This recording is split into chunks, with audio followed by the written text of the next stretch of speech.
الحمد لله رب العالمين الذي هدانا لهذا وما كنا لنهتدي لولا أن هدانا الله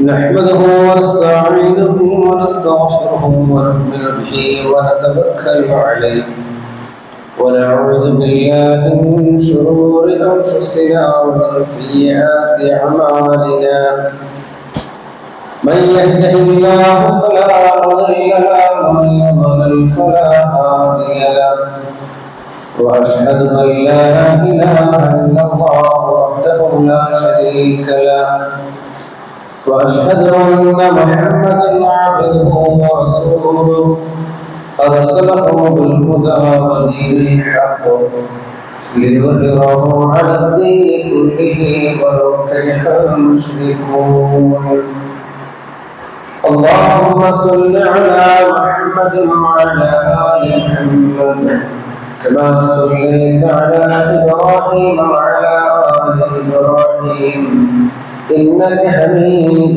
مجيد اللهم بارك على محمد وعلى آل محمد كما باركت على إبراهيم وعلى آل إبراهيم إنك حميد مجيد أما بعد فإن خير الحديث كتاب الله وخير الهدي هدي محمد صلى الله عليه وسلم وشر الأمور محدثاتها وكل محدثة بدعة وكل بدعة ضلالة وكل ضلالة في النار أيها الإخوان والأخوات أوصيكم عباد الله وإياي بتقوى الله أعوذ بالله من الشيطان الرجيم بسم الله الرحمن الرحيم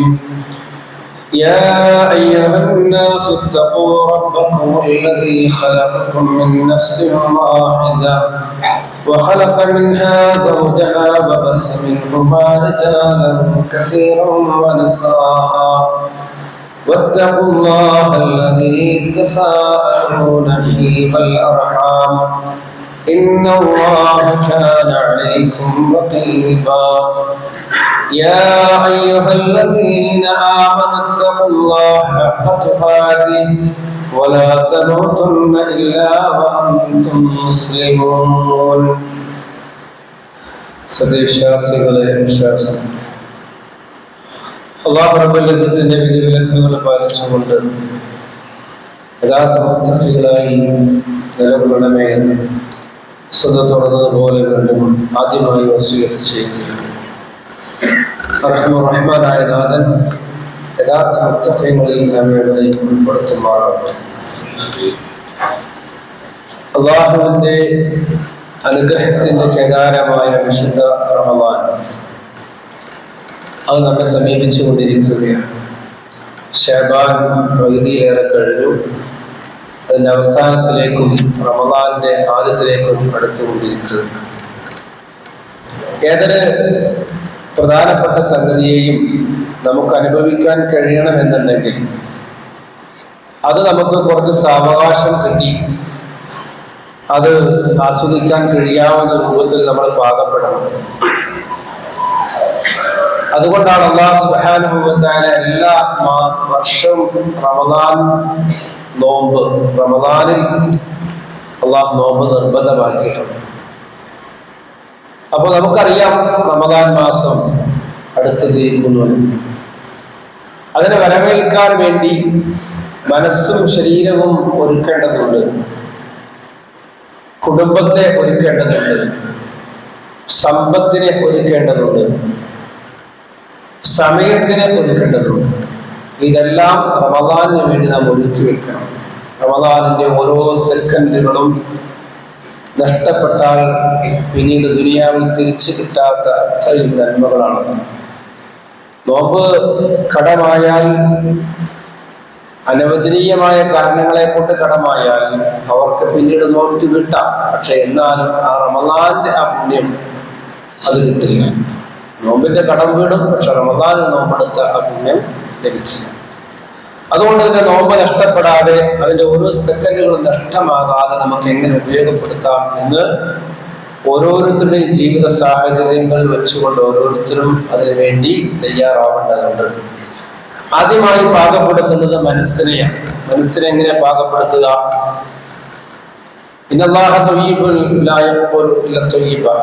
അള്ളാഹു പരിശുദ്ധനാണ്. പരിശുദ്ധമായതല്ലാതെ അള്ളാഹു സ്വീകരിക്കുകയില്ല. പരിശുദ്ധമായ മനസ്സോടുകൂടിയുള്ള പ്രാർത്ഥനയെ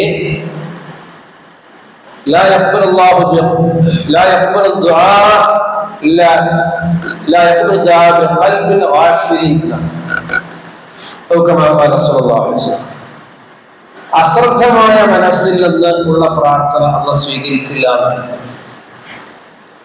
വേണം വേണ്ടാന്ന് അതിന്റെ ഉള്ള പ്രാർത്ഥന ഉണ്ടല്ലോ, എങ്ങനെയും പെട്ടുപോയി കിട്ടിപ്പോയി അങ്ങനെയുള്ള ഒരു ഇബാദത്തും പ്രാർത്ഥന സ്വീകരിക്കില്ല. മനഃപൂർവ്വം ഉദ്ദേശത്തോടുകൂടി ആത്മാർത്ഥമായുള്ള ഇബാദത്തുകളും പ്രാർത്ഥനയുമാണ് അള്ളാഹു സ്വീകരിക്കുക. അതുകൊണ്ട് നമുക്ക് തയ്യാറാവാൻ ഇഷ്ടം പോലുള്ള സമയം തന്നിരിക്കുക. മനസ്സ് ശുദ്ധമാക്കുക. അള്ളാഹുവിനോട് ചെയ്ത പാപങ്ങളെല്ലാം ഏറ്റു പറഞ്ഞ് കരഞ്ഞ് തൗബ ചെയ്ത് റമദാൻ തീരുമ്പോ 27 രാവിലല്ല, എല്ലാ നന്മയും നഷ്ടപ്പെട്ട അവസാനമല്ല തൗബ ചെയ്യേണ്ടത്. റമദാന്റെ മുന്നെയാണ് തൗബ ചെയ്യേണ്ടത്. റമദാന്റെ മുമ്പാണ് തൗബ ചെയ്യേണ്ടത്. ആ തൗബ ചെയ്ത പാപങ്ങളൊക്കെ അള്ളാഹുവിൽ കഴുകിക്കളഞ്ഞ് നിഷ്കളങ്കമായ മനസ്സോടെ റമദാനിലേക്ക് പ്രവേശിച്ച് നന്മകൾ മുഴുവനും വാരിക്കൂട്ടണം. അള്ളാഹു നമുക്ക് തൗഫീഖ് ചെയ്യട്ടെ. അതുകൊണ്ട് തൗബ ചെയ്യുക. റസൂൽ സല്ലല്ലാഹു അലൈഹി വസല്ലം ഒരു ദിവസം 100 പ്രാവശ്യം തൗബ ചെയ്യാറുണ്ടായിരുന്നു. എല്ലാ ദിവസവും അസ്തഗ്ഫിറുല്ലാഹ് അസ്തഗ്ഫിറുല്ലാഹ് വ അതൂബു ഇലൈഹി അസ്തഗ്ഫിറുല്ലാഹൽ അലീം. ഇതൊക്കെ തൗബയുടെ ചെറിയ ചെറിയ വാചകങ്ങളാണ്. ആത്മാർത്ഥമായിട്ട് ഒരു സ്വഹാബത്ത് പറയണം, അല്ലാഹു റസൂൽ ഞങ്ങളുടെ അടുത്ത് ഇന്നലെയിരുന്നു. റസൂൽ എന്തോ ഇങ്ങനെ പറയുന്നത്, ഞാൻ ചെവി എടുത്തപ്പോൾ അസ്തഗ്ഫിറുല്ലാഹ് വ അതൂബു ഇലൈഹി എന്നാ പറഞ്ഞു. ഞാൻ എണ്ണി 100 പ്രാവശ്യം. അപ്പൊ അങ്ങനെ റസൂൽ സല്ലല്ലാഹു അലൈഹി വസല്ലമ തൗബ എപ്പോഴും ചെയ്യാറ്. സമയം കിട്ടുമ്പോഴൊക്കെ നമ്മൾ അസ്തഗ്ഫിറുല്ലാഹ് വർദ്ധിപ്പിക്കണം, ലാ ഇലാഹ ഇല്ലല്ലാഹ് വർദ്ധിപ്പിക്കണം. ഇത് രണ്ടും നമ്മുടെ ഈമാനിനെ ഏറ്റുകയും പാപങ്ങളെ കഴുകിക്കളയുകയും ചെയ്യും. ഇനി രണ്ടാമതായിട്ട്, അപ്പൊ ഈ അള്ളാഹുവിനുള്ള തൗബ ചെയ്യുമ്പോൾ എന്താണ് തെറ്റ് ചെയ്തത്, ആ തെറ്റ് തിരുത്തി ഇനി ചെയ്യില്ല എന്ന തീരുമാനത്തോടെയാണ് തൗബ ചെയ്യേണ്ടത്. നോമ്പാണ് പോയതെങ്കിൽ നോമ്പ് നോറ്റ് വീട്ടിയിട്ടാണ് തൗബ ചെയ്യുന്നത്. അതുപോലെ നമസ്കാരം നഷ്ടമായിട്ടുണ്ടെങ്കിൽ ധാരാളം സുന്നത്ത് നമസ്കാരങ്ങൾ വർദ്ധിപ്പിച്ചുകൊണ്ട് അള്ളാഹുവിനോട് തൗബ ചെയ്യണം. അങ്ങനെ തിന്മകൾക്ക് അനുസൃതമായിട്ട്. ഇനി ജനങ്ങളോട് ചെയ്ത തെറ്റുകളാണെങ്കിൽ അത് എത്ര ചെറുതാവട്ടെ, അത് അവരോട് പറയണം. ഞാനിങ്ങനെ തെറ്റ് ചെയ്തു, നിങ്ങളെ കുറിച്ച് നിങ്ങളിങ്ങനെ തെറ്റ് ചെയ്തിട്ടുണ്ട് എന്ന്. അത് പറയേണ്ട കാര്യമാണെങ്കിൽ പറഞ്ഞ അത്ര വലിയ കാര്യം പറയാ, അല്ലെങ്കിൽ പറയാ പൊരുത്തപ്പെടിക്കാൻ. നമ്മൾക്ക് പരസ്പര ജീവിതത്തിൽ അറിഞ്ഞും അറിയാതെ തെറ്റുകളൊക്കെ സംഭവിക്കാവുന്നവരാണ്, അതുകൊണ്ട് പുറത്തു തരണേ എന്ന് അവരോട് പൊരുത്തപ്പെടിക്കണം. എന്നതിന് ശേഷം അള്ളാഹുവിനോട് പ്രാർത്ഥിക്കണം. അള്ളാഹുവേ, ഞാൻ എൻ്റെ സഹോദരനോട്, എൻ്റെ സഹോദരിയോട്, അല്ലെങ്കിൽ ഇന്ന ആളോട് ഞാൻ തെറ്റ് ചെയ്തു പോയി, അദ്ദേഹത്തോട് അത് പറഞ്ഞിട്ടുണ്ട്, പക്ഷെ നീ അത് പുറത്തു തരണം പഠിച്ചോനെ. അങ്ങനെ 2 തരത്തിൽ ആ തൗബ ചെയ്യേണ്ടതായിട്ടുണ്ട്. അപ്പോൾ അതേപോലെ ആർക്കെങ്കിലൊക്കെ സമ്പത്ത് കൊടുക്കാനുണ്ടെങ്കിൽ അവരോട് പറയണം, എൻ്റെ കാരണങ്ങളെ കൊണ്ടൊക്കെയാണ് വൈകിപ്പോയത്. കൊടുക്കാൻ കഴിയുമെങ്കിൽ ഉടനെ കൊടുക്കുക, അല്ലെങ്കിൽ അതിനോട് പറയുക. കാരണം ബോധിപ്പിക്കുകയും അവധി നീട്ടി ചോദിക്കുകയും ചെയ്യണം. ഇങ്ങനെ മനുഷ്യരോട് ചെയ്ത തെറ്റുകളൊക്കെ തൗബ ചെയ്ത്, അള്ളാഹുവിനോട് ചെയ്ത തെറ്റും തൗബ ചെയ്ത് നിഷ്കളങ്കമായ പ്രകാശിക്കുന്ന ഒരു മനസ്സോടെയാണ് റമദാനിലേക്ക് പ്രവേശിക്കേണ്ടത്. അതുപോലെ തന്നെ വീട്ടിൽ മക്കളെയും ഭാര്യയെയും കുടുംബത്തെയും ഒക്കെ ഒരുക്കണം. ഇതാ റമദാൻ വരാൻ പോവുകയാണ്. ഫുതിഹത് അബ്വാബുൽ ജന്ന വഉഗ്ലിഖത് അബ്വാബു ജഹന്നം. ഇതാ സ്വർഗത്തിന്റെ കവാടങ്ങൾ തുറക്കപ്പെടുന്ന, നരകത്തിന്റെ കവാടങ്ങൾ അടയ്ക്കപ്പെടുന്ന, നന്മകളുടെ വാതിലുകൾ തുറക്കുന്ന, തിന്മകൾ ചെയ്യാനുള്ള അവസരമില്ലാതാക്കുന്ന റമദാൻ ഇതാ വരാൻ പോകുന്നത്. അതുകൊണ്ട് നിങ്ങൾ ഇതുവരെ പറ്റിയ വീഴ്ചകളും കുറവുകളൊക്കെ നിറവുകളാക്കാൻ നിങ്ങൾക്ക് പറ്റിയ അവസരം എന്ന് പറഞ്ഞ് ഭാര്യയും മക്കളെയൊക്കെ പറഞ്ഞ് റമദാനിന്റെ ഫളായിലുകളും സ്വർഗത്തിന്റെ മഹത്വങ്ങളൊക്കെ പറഞ്ഞ് അവരെ മോട്ടിവേറ്റ് ചെയ്ത് റമദാനിലേക്ക് ഖുർആൻ പാരായണം ചെയ്യുന്ന മനസ്സ്, അതുപോലെ ജമാഅത്തിന് കൃത്യമായി പങ്കെടുക്കുന്ന മനസ്സ്, നോമ്പൊന്നും വിടാതെ സൂക്ഷിക്കുന്ന ഒരു മനസ്സിലേക്ക് അവരെ പാകപ്പെടുത്തി കൊണ്ടുവരണം. റസൂൽ സല്ലല്ലാഹു അലൈഹി വസല്ലം ശഅബാൻ ആയി കഴിഞ്ഞാൽ സ്വഹാബത്തിനോട് റമദാനെ കുറിച്ച് ഇടയ്ക്കിടയ്ക്ക് ഇങ്ങനെ പറയാറുണ്ട്, നിങ്ങൾക്ക് ഇതാ ഒരു ഭാഗ്യം വരാൻ പോവുകയാണ്, നിങ്ങൾ ഒരുങ്ങണേ എന്ന്. റസൂൽ സല്ലല്ലാഹു അലൈഹി വസല്ലം റമദാൻ ആയി കഴിഞ്ഞാൽ പണിക്കാർക്കൊക്കെ ജോലി സമയം കുറച്ചു കൊടുക്കും. അതേപോലെ തന്നെ തടവ് പുള്ളികൾ ഒഴിവാക്കേണ്ട ആളുകളൊക്കെ ഒഴിവാക്കും. അങ്ങനെ റമദാനിന് വേണ്ടി പ്രത്യേക കാര്യത്തോടു കൂടി റസൂൽ ഒരുങ്ങാറുണ്ട്. ലാ യർഹമുന്നാസ, ആര് മല്ലാ യർഹമുന്നാസ ലാ യർഹമുല്ലാഹ്, ജനങ്ങളോട് ആര് കരുണ കാണിക്കുന്നില്ലയോ അവരോട് അള്ളാഹു കരുണ കാണിക്കില്ല. അപ്പൊ റമദാൻ അള്ളാഹുവിന്റെ കരുണ കിട്ടണമെങ്കിൽ നാം നമ്മുടെ സഹജീവികളോട്, അത് കുടുംബക്കാരാവട്ടെ അന്യരാവട്ടെ, അവരോട് നമ്മൾ കാണിക്കേണ്ട വിട്ടുവീഴ്ചയും കാരുണ്യം കാണിച്ച് അള്ളാഹുവിന്റെ ഇഷ്ടം നമ്മൾ നേടിയെടുക്കണം. അപ്പോഴാണ് റബ്ബിന്റെ കാരുണ്യമാകുന്ന അനുഗ്രഹങ്ങൾ നമ്മളിലേക്ക് ഇറങ്ങി വരും. അങ്ങനെ നമ്മൾ ഒരുങ്ങണം. അതുപോലെ സക്കാത്ത് കൊടുക്കാത്ത കടമുള്ള ആളുകളുണ്ടെങ്കിൽ എത്രയും വേഗം അത് കൊടുക്കണം. സക്കാത്ത് കൊണ്ട് സമ്പാദിക്കരുത്, അത് അന്യന്റെ മുതലാണ്, നമ്മുടേതല്ല. അത് മുതലിനെ മൊത്തം നശിപ്പിക്കും, ഇബാദത്തുകൾ തടഞ്ഞു നിർത്തും. സക്കാത്ത് കൊടുക്കുന്നവരെ നിങ്ങൾ ഉപയോഗിച്ച് ചെയ്യുന്ന ഒരു അമലും അള്ളാഹുവിൽ ഉയർത്തപ്പെടില്ല. കാരണം നിങ്ങളെ മുതൽ വെച്ചാണ് എല്ലാവരും കളിക്കുന്നത്. അത് റബ്ബിന്റെ, അത് ജനങ്ങളുടെയാണ്. അതുകൊണ്ട് തന്നെ സക്കാത്ത് കൊടുക്കാൻ കടമുള്ളവർ അത് എത്രയും വേഗം കൊടുക്കണം. അതിന് വേറെ എക്സ്ക്യൂസ് ഇല്ല എന്നുള്ളതാണ്. മുതലുള്ളതുകൊണ്ടാണ് സക്കാത്ത് കൊടുക്കാൻ പറ്റുന്നത്, മുതലില്ലാത്തവർ കൊടുക്കണല്ലോ. അതേപോലെ തന്നെയാണ് പിന്നെ വേറെ ഏതെങ്കിലും നിരക്ക് വല്ല തിന്മകളൊക്കെ ഉണ്ടെങ്കിൽ അതെല്ലാം അള്ളാഹുവിനോട് പശ്ചാത്തപിക്കുക. അങ്ങനെ പൈസ, കുറച്ച് പൈസയൊക്കെ എന്ത് ചെയ്യാം, റമദാനിലെ കുറച്ച് പൈസ അള്ളാഹുവിന്റെ പിന്നെ മഗ്ഫിറത്തിന് വേണ്ടി, അനുഗ്രഹത്തിന് വേണ്ടി, നമ്മുടെ സംസ്കരണത്തിന് വേണ്ടിയിട്ട്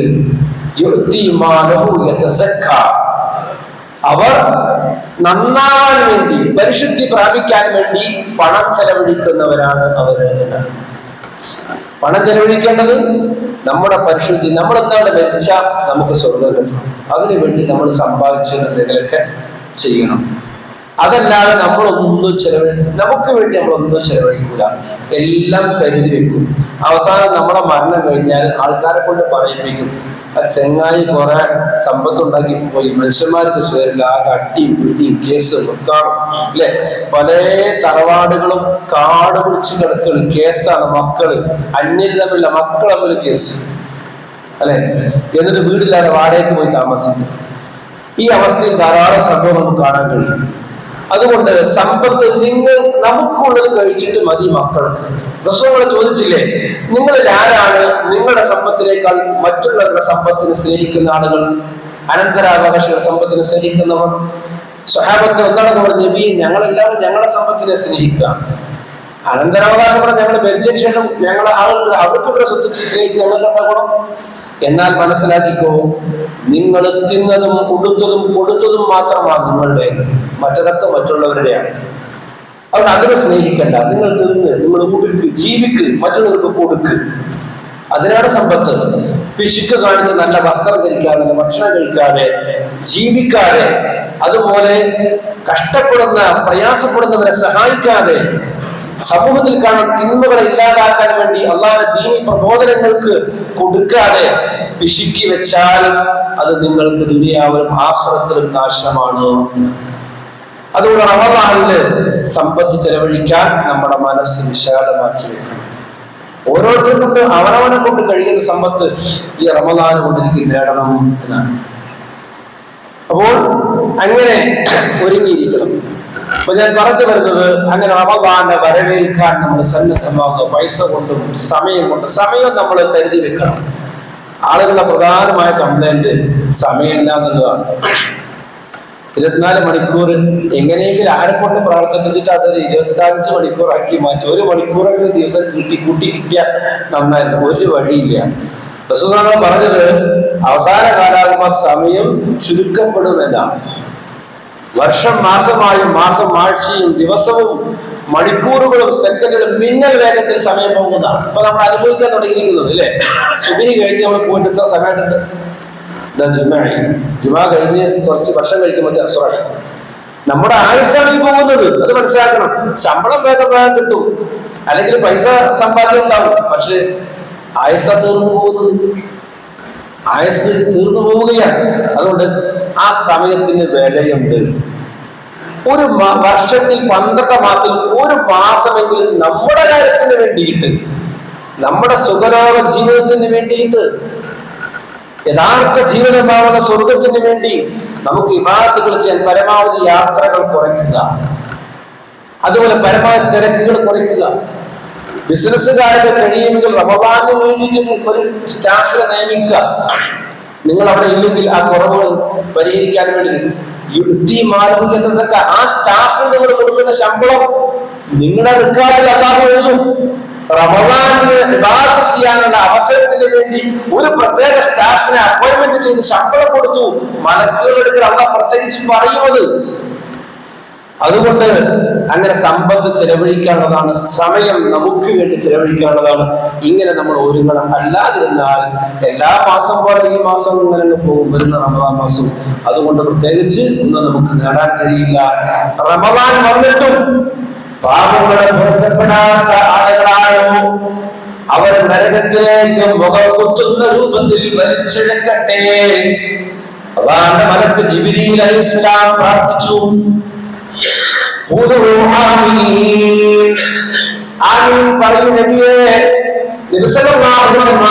പറഞ്ഞു. പ്രാർത്ഥിച്ചതാരാ? മലക്കുകളിൽ ശ്രേഷ്ഠൻ. ആമീൻ പറഞ്ഞോ? മനുഷ്യരിൽ ശ്രേഷ്ഠൻ. 2 ശ്രേഷ്ഠ ആത്മാക്കളാണ് പടച്ചവനോട് പറഞ്ഞിട്ടുള്ളത്. റമദാൻ വന്നിട്ടും പാപം പൊറുക്കാത്ത മനുഷ്യനെ നരകത്തിലേക്ക് വലിച്ചഴിക്കട്ടെ. ആ ശാപം ഏൽക്കുന്ന ആളുകളായി നമ്മൾ മാറരുത്.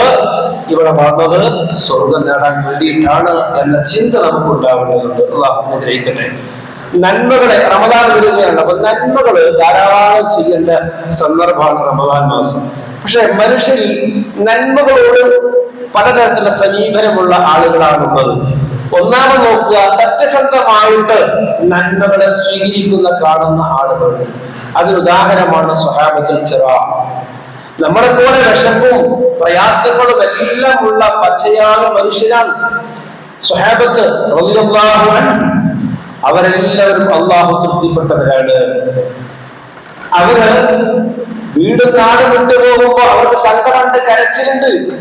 മക്ക വിജയത്തിലേക്ക് വരുമ്പോ എന്താ പറയുന്ന മുഹാജിറുകള്? ഇന്ന് ഞങ്ങളുടെ ദിവസമാണ്.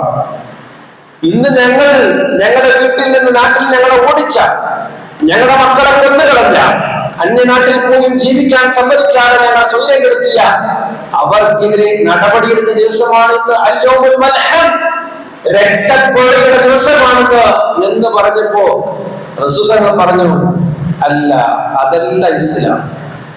ഇന്ന്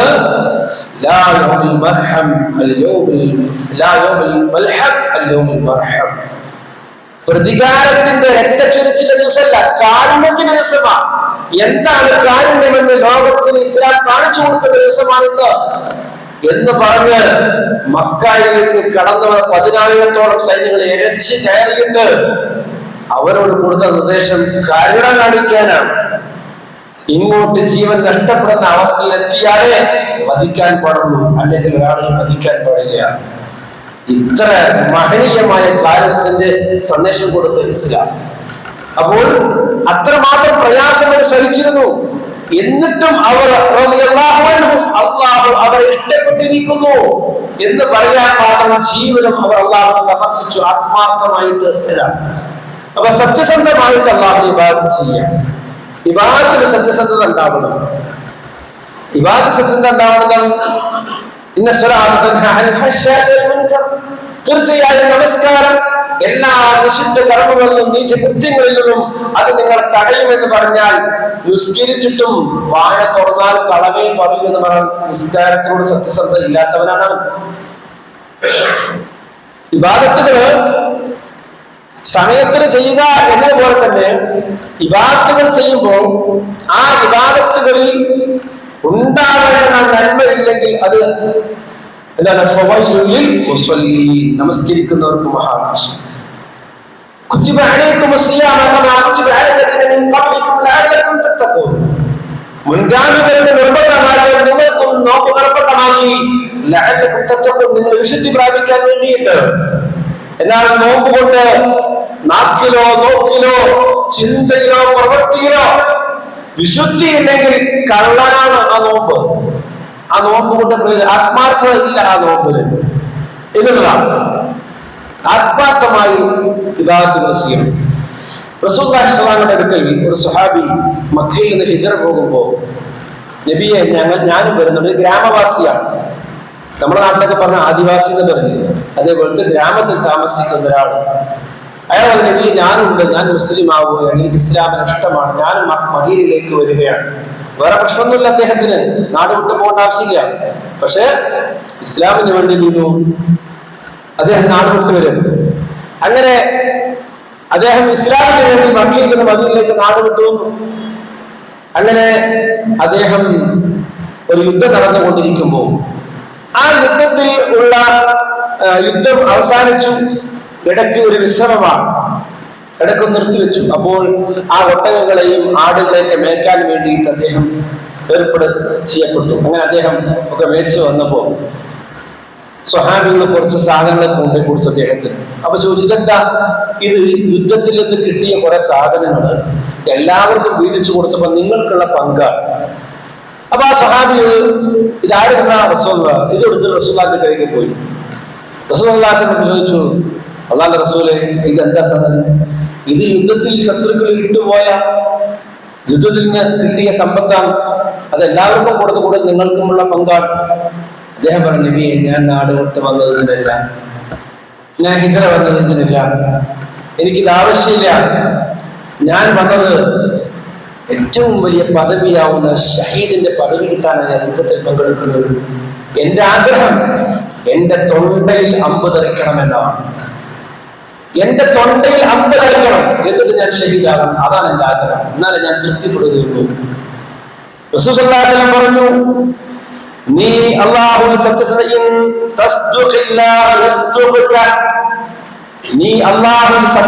പുലർത്തുകയാണെങ്കിൽ അല്ലാഹു സത്യസന്ധത പുലർത്തും. അങ്ങനെ കുറെ സമയം കഴിഞ്ഞ് അവിടെ വീണ്ടും യുദ്ധം ആരംഭിച്ചു. ഈ സ്വഹാബിയും യുദ്ധത്തിൽ പങ്കെടുത്തു. അങ്ങനെ യുദ്ധമെല്ലാം അവസാനിച്ചപ്പോ ആ സ്വഹാബത്തിനെ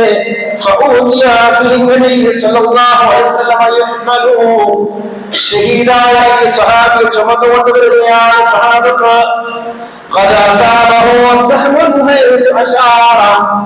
അദ്ദേഹം എവിടേക്കാണോ വിരൽ ചൂണ്ടിയത് അവിടെ തന്നെ ആക്രമിച്ചിരിക്കുന്നു.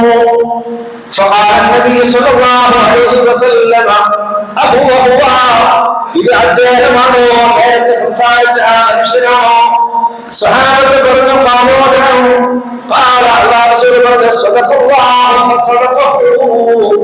അള്ളാഹുവിനോട് സത്യസന്ധത പുലർത്തിയപ്പോ അദ്ദേഹത്തോട് അള്ളാഹു സത്യസന്ധത പുലർത്തിയിരിക്കുന്നു. സ്വന്തം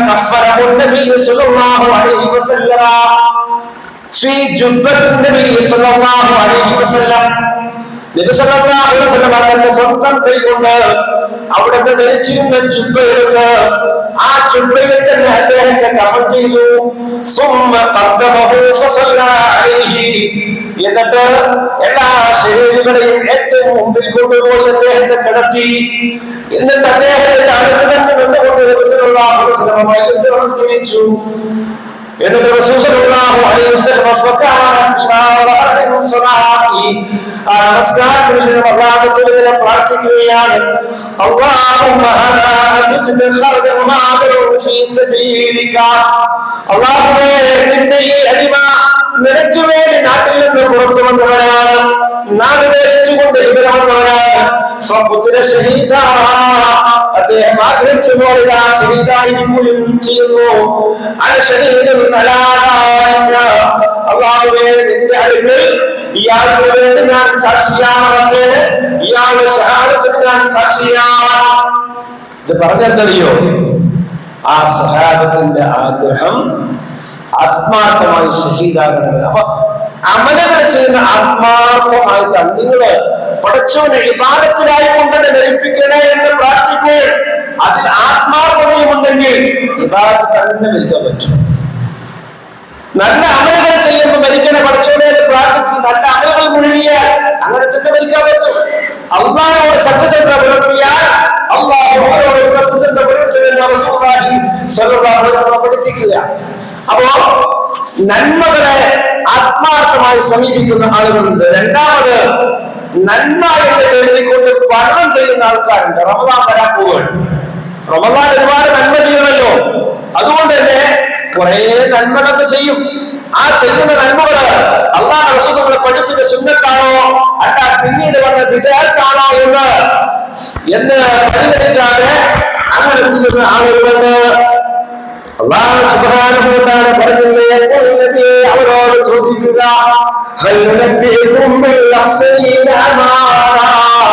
കർമ്മങ്ങളെല്ലാം അല്ലാഹു പാഴാക്കി കളയുന്ന നഷ്ടമാകുന്ന ആളുകളെ കുറിച്ച് നിങ്ങൾക്ക് ഞാൻ മുന്നറിയിപ്പ് തരട്ടെയോ? ദുനിയാവിൽ അവർ ചെയ്യുന്ന കർമ്മങ്ങളൊക്കെ പഴിച്ചു പോയവരാണ്.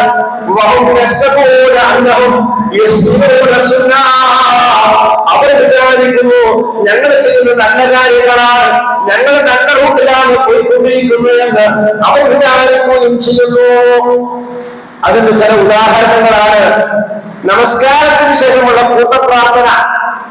അല്ലെ, ചില ആളുകൾ അങ്ങനത്തെ പള്ളി കയറുന്നില്ല. എന്താണ്? അവിടെ കൂട്ടപ്രാർത്ഥന അല്ല, ഇവിടെ കൂട്ടപ്രാർത്ഥന ഉണ്ട്, പക്ഷെ കൂട്ട ആമീനില്ല. അല്ലെ, കൂട്ടപ്രാർത്ഥന എന്താണ്? എല്ലാരും പ്രാർത്ഥിക്കലാണ് കൂട്ടപ്രാർത്ഥന. പക്ഷെ പല പള്ളികളും ഒരാൾ പ്രാർത്ഥിക്കും, ബാക്കിയുള്ളവർക്ക് ആമീൻ പറയും.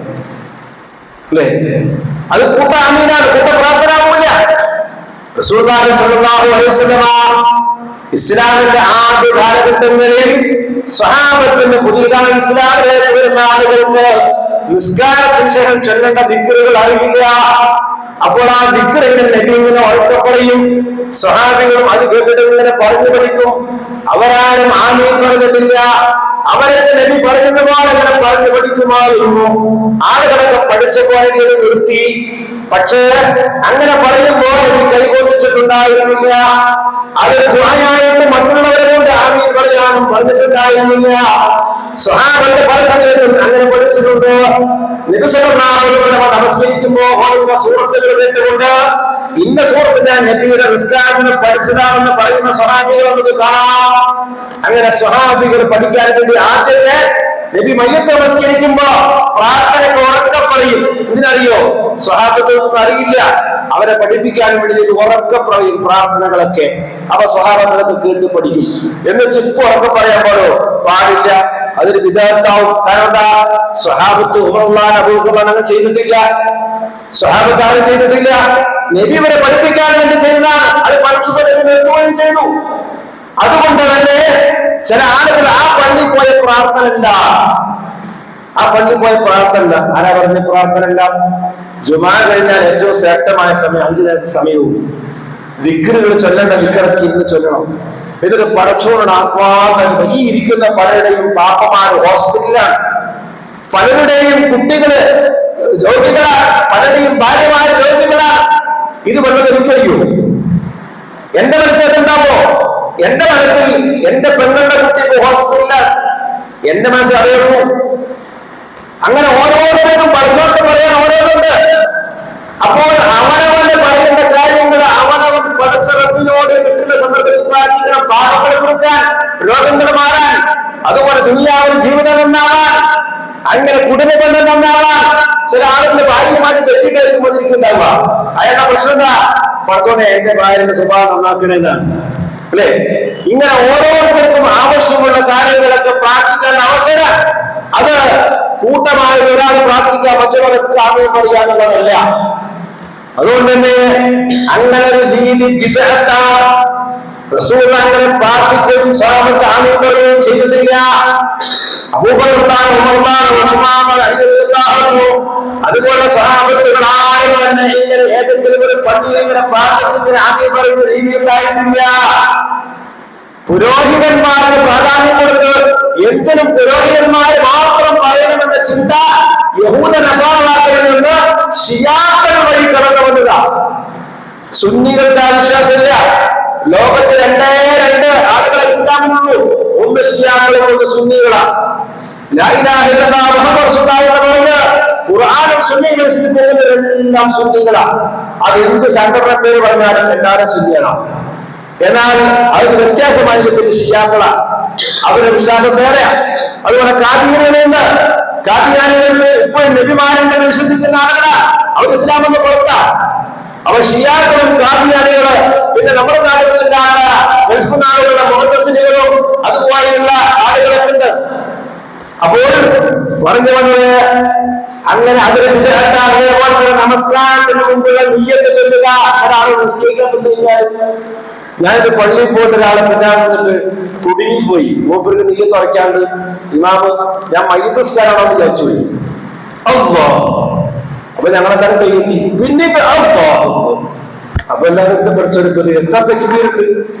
മൂപ്പര് നിയ്യത്ത് ഉറക്കണില്ല. വസ്വാസ നിയ്യത്ത് എന്ന് പറഞ്ഞാൽ മനസ്സിൽ കരുതലാണ് അല്ലേ? നിയ്യത്ത് മനസ്സിന് കരുതലാണ്. നിയ്യത്ത് ഉദ്ദേശിക്കുക കരുതലാണ്. വായ കൊണ്ട് പറയലില്ല. വായ കൊണ്ട് പറയുന്ന ഒരേ ഒരു നിയ്യത്തേ ഉള്ളൂ. അത് ഹജ്ജിനും ഉംറയ്ക്കും പോകുമ്പോഴാണ്. ഹജ്ജിനും ഉംറയ്ക്കും പോകുമ്പോൾ നിയ്യത്ത് വായ കൊണ്ട് പറയണം. ലബ്ബൈക അല്ലാഹുമ്മ ഹജ്ജ അല്ലെങ്കിൽ ലബ്ബൈക അല്ലാഹു ഹജ്ജത്തുൽ ഉംറ എന്ന് നിയ്യത്ത് പറയണം വായ കൊണ്ട്. ബാക്കി എല്ലാ അമീർക്കും മനസ്സിൽ കരുതണമെന്ന നിയ്യത്ത്. ചില ആൾക്കാർ നമുക്ക് നിയ്യത്ത് അറബിയിൽ പഠിച്ചിട്ട് മറന്നു പോയിട്ടുണ്ടാവും. എന്നാൽ ഓർമ്മ വരാണെങ്കിൽ ടെങ്ങറാകും അല്ലേ? അങ്ങനെ നിയ്യത്ത് മനസ്സിൽ കരുതുക. ജുമാ നമസ്കാരം എന്ന ഇമാമോടുകൂടി അല്ലാഹുവേ ഞാൻ നിനക്ക് നമസ്കരിക്കുന്നു എന്ന് മനസ്സിൽ കരുതി കഴിക്കണ്ട. നിയ്യത്ത് കരുതണം. നിയ്യത്തില്ലാതെ നമസ്കാരമില്ല, ഒരു അമലുമില്ല. നിയ്യത്തില്ലാതെ ഒരു അമലും ശരിയാവില്ല. പക്ഷെ നിയ്യത്ത് മനസ്സിൽ കരുതുന്നത് വേണ്ടത്, അല്ലാതെ ചൊല്ലലല്ല. അപ്പൊ ആ ചൊല്ലണം എന്ന് വിശ്വസിച്ചുകൊണ്ട് ചൊല്ലുന്നത് ബിദ്അത്താണ്.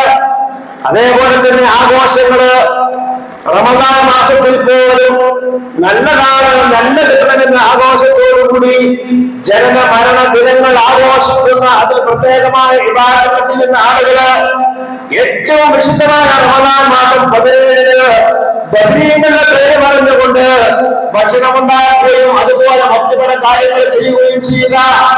അള്ളാഹു വിശ്വസിക്കുന്നതിന് ബദ്ർ കഴിഞ്ഞിട്ട് നബി സല്ലല്ലാഹു അലൈഹി വസല്ലം 8 കൊല്ലം ജീവിച്ചു. ഒരു ബദ്റാണ് നടത്തിയിട്ടില്ല. അവിടുന്ന് രാജ്യം ഭരിച്ചു. ഒരു ബദ്റിനാണ് നടത്തിയിട്ടില്ല. ഉമർ രാജ്യം ഭരിച്ചു. സഹാബത്തിൽ പലരും രാജ്യം ഭരിച്ചു. 60ഓളം കൊല്ലം ഇസ്രായേലിന്റെ ഭരണമുണ്ടായിട്ടുണ്ട്. ഈ ഒരു ഭരണകാലഘട്ടത്തിലും ബദ്രീങ്ങളുടെ ആണ്ട് ആഘോഷിക്കപ്പെട്ടിട്ടില്ല. അപ്പോൾ അത് ബദ്രീ അങ്ങനെ മരിച്ചവരുടെ ആണ്ടോ ജനിച്ചവരുടെ ആണ്ടോ ആഘോഷിക്കുന്ന ഇസ്ലാമിന്റെ ബിദ്അത്താണ്. അസ്ലിന്റെ ബിദ്അത്താണ്. പിന്നെയോ അത് ഫിഇലിലേക്ക് വരുമ്പോൾ അത് ശിർക്കും വരും. കാരണം ബദ്രീകളോട് പ്രാർത്ഥിക്കില്ല. അതുകൊണ്ട് തന്നെ റമദാൻ മാസത്തിൽ പോലും അങ്ങനെയുള്ള നന്മയാണ് ചെയ്യുന്ന ആളുകളുണ്ട്. അതേപോലെ മരിച്ചു കഴിഞ്ഞാൽ കുറെ കർമ്മങ്ങൾ റമദാൻ മാസത്തിൽ മരിച്ചാലും കുറെ കർമ്മങ്ങൾ യാസീനോത്ത് ഖുർആൻ 40 ദിവസം ഖുർആനോത്ത് സത്തം പേരുകളെ കബറിന്റെ മേലെ പെര കെട്ടിയിട്ട് അവിടെ ഇരുന്ന് ഓർക്കുക. ഇതൊക്കെ ബിദ്അത്താണ്. റസൂൽ പറഞ്ഞു ഖബർസ്ഥാനിൽ ഖുർആൻ ഓതാൻ പാടില്ല. ഖബർസ്ഥാനിൽ പോകണം. ആത്മാർത്ഥമായി റബ്ബിനോട് അവർക്ക് വേണ്ടി ദുആ ചെയ്യണം. പക്ഷെ അവിടെ ഖുർആൻ അൽഫാത്തിയോ യാസീനോ ഖുർആനോ അവർ ഓതാൻ പാടില്ല.